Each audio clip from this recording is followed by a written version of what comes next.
Hello friends, నేను మీ JD. Welcome to Bigg Boss updates. Bigg బాస్లో 12th వీక్ నామినేషన్స్ చాలా చాలా ఇంట్రెస్టింగ్గా ఉండబోతున్నాయని అయితే తెలుస్తూ ఉంది. మరి ఆల్రెడీ మనం నైట్ కూడా మాట్లాడుకున్నాం. పాత కంటెస్టెంట్లు వచ్చి, అంటే ఎలిమినేట్ అయిపోయిన కంటెస్టెంట్లు వచ్చి హౌస్లో ఉన్న వాళ్ళని ఇద్దరి హౌస్ మేట్స్ని నామినేట్ చేస్తారంట.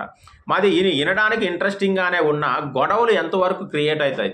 ఎందుకు అంటే ఇప్పుడు వీళ్ళు వచ్చి నామినేట్ చేసేసి వెళ్ళిపోతారు.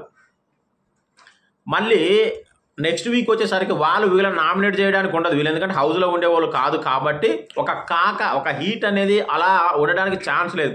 ఓన్లీ ఆ సెక్షన్ వరకు ఇంట్రెస్టింగ్గా ఉండొచ్చేమో తప్ప అంటే ఇది కరెక్ట్ కాదేమో అని నాకైతే అనిపిస్తూ ఉంది. ఇంట్రెస్టింగ్గా ఉన్నా కూడా, పైగా మరీ అంత ఇంట్రెస్టింగ్గా కూడా ఉండకపోవచ్చేమో కూడా కదా. ఎందుకు అంటే వీళ్ళకి చేతగాకనే, ఆడలేకనే, ఓట్లు లేకనే వీళ్ళు ఎలిమినేట్ అయి దొబ్బారు బయటికి. వీళ్ళు వచ్చి వాళ్ళని నామినేట్ చేస్తే హౌస్లో ఉన్నోడికి ఎలా ఉంటుంది? నీకంటే నేను బెటర్గా ఆడాను కాబట్టి హౌస్లో ఉన్న నువ్వు నన్ను నామినేట్ చేసేది ఏంటనే ఫీలింగ్ కలుగుతుంది. ఎనీవే, ఇది ఒక వారం అయితే ఉంటుంది. కాకపోతే ఆ తర్వాత వారం మళ్ళీ వాళ్ళని నామినేట్ చేయడానికి ఉండదు అనే ఒక చిన్న అభిప్రాయం నాకుంది. బట్ ఇది రైట్ డెసిషన్ అయితే నేను అనుకోవట్లేదు. మరి మీరేమనుకుంటున్నారు? కామెంట్ చేయండి. ఆ తర్వాత ఎవరెవరు వచ్చారు, ఎవరెవరు నామినేట్ చేశారు అనే అప్డేట్స్ త్వరలో ఇస్తాను. Thank you, bye.